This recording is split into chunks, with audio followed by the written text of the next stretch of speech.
Өчигдөр олон улсын хүүхдийн эрхийг хамгаалах өдөр болж өнгөрлөө. Энэ өдрийг хүүхдийн баяр гэдгээр нь манай Балчир үр сандахгүй. Бүр тэсэн ядан хүлээдэг баярынхан нэг. Гэтэл энэ өдрийг умартан ажил хөдөлмөр эрхлэж ар гэрээ тэжээх гэж маш олон хүүхэд ажиллаж байна.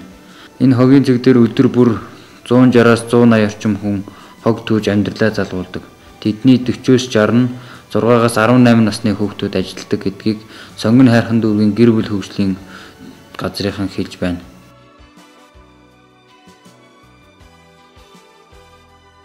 За энэ Сонгон хайрхан дүүргийн хэмжээнд бол 280 гаруй мянган хүн амтай хөдөө орон нутгаас шилжин сурч ихтэй. Тэгээд 40-с дээш насны хүмүүс маань хөдөлмөр эрхлэх боломж одоо маш хомс.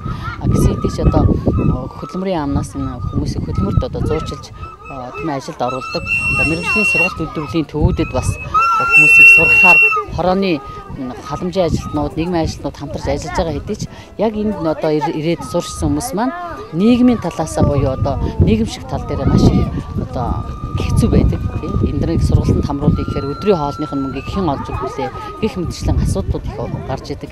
Гэсэн хэдий ч одоо манай хүүхд гэр бүл хөгжлийн төвийнхэн бол энд одоо ажиллах болно. Яагаад гэвэл энэ Улаанбаатарын хэмжээнд Монгол улс даяараа одоо тийм ээ бүх дүүргүүдэд бүх хөдөө орон нутгуудад энэ гэр бүл хөгжлийн төв, хүүхд гэр бүл хөгжлийн төв одоо байгуулагдсан бол агууштай зүйлээ яг энэ орон нутг дээр бид нар энэ төвийнхөө үйл ажиллагааг яг энэ хүмүүс зориулж одоо бас явуулахаар одоо ажил дараа төлөвлөлтөд явагдаж байгаа. Төвлийн цагтаа бол нэг 10 гараад хүүхэд ажилладаг. Тэгээ одоогор бол нэг 20 хүүхэд ажиллаж байна. 100 бол ерөөсөө хүүхдийн нэг сургууль цэцэрлэг амарсантай холбогдуулаад хүүхдүүд амархангууд гэртээ байж одоо жишээлбэл сургууль цэцэрлэг байхгүй гэртээ орхиод явж болдгоо дагуулад хүрээд ирдэг учраас хүүхдийн тоо бол ер нь бол 100 шахдаг юм одоо байдаг.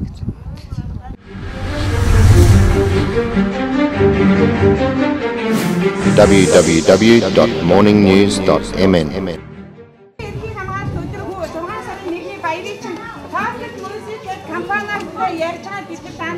Гой бидэг бидсэн шүү. Энэ гой хөгжим байгаа. Аяг байгаа, чихэр байгаа. Тэгээ бүгдээрээ гой нүүр хараа угаагаа гой баяртай бидсэн шүү. За юу. Тэгээ хамгийн түрүүнд гой шүлэг уншсан Ганбаатарыгаа.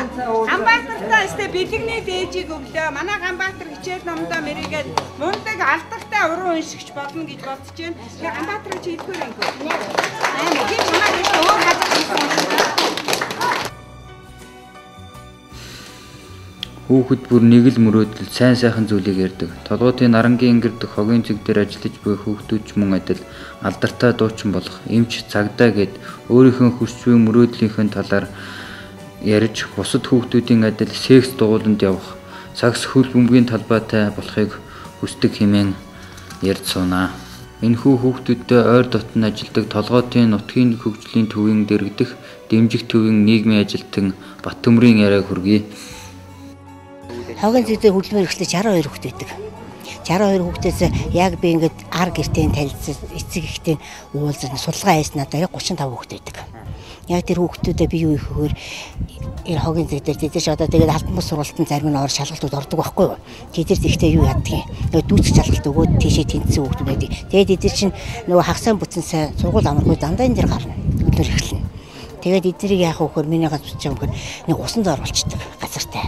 Яадад нэг сардаа гүмэх гэдэг. Тэгээд сардаа 7 хоногтой гүмэд сардаа нэг усын цас болчдөг. Тэд чинь тийм нөхцөл байдгүй. Тэдэрт. Тэгэл одоо хэртэйгээ сая 19 дэнд хүүхдүүд гарч ирэх тийм байдаг. Тэгээд эдгээр чинь яах вэ гэхээр амьдрал маш хүнд. Тэгээд бүтэн үнчин, хагас үнчин тэгэл нөгөө ээжийн шоронд явсан. Одоо тэр бүтэн үнчин байж хаагүй. Тэр тийм хүүхдүүд төр байдаг манад ажилтдаг. Тэгээд эдгээр ч одоо яг хөр эдгээр ч маш их юмар их дутагдж идэг эдгээр. Яг хөр нөгөө одоо нөгөө байн хогийн цэхээ одоо амьдрал өөр нөхцөл байхгүй болчихсон. Хогийн цэхээс л амьдрал өдөр тэрэл одоо ингэж юу вэ штэ. Аав чинь хоёул яг бүтэн үнчин. Ах нь одоо 17-тай юу яахгүй нөгөө насан төрөөгүй. Тэгэл хоёр дүүгээ дагуулж хог таргаас амьдрч байгаа юм уу байдаг юм. Өдөр амьдрал бас өдөө байдаг. Энд би нэг хүүхдүүд нөгөө хасмсралт явуулдаг юм.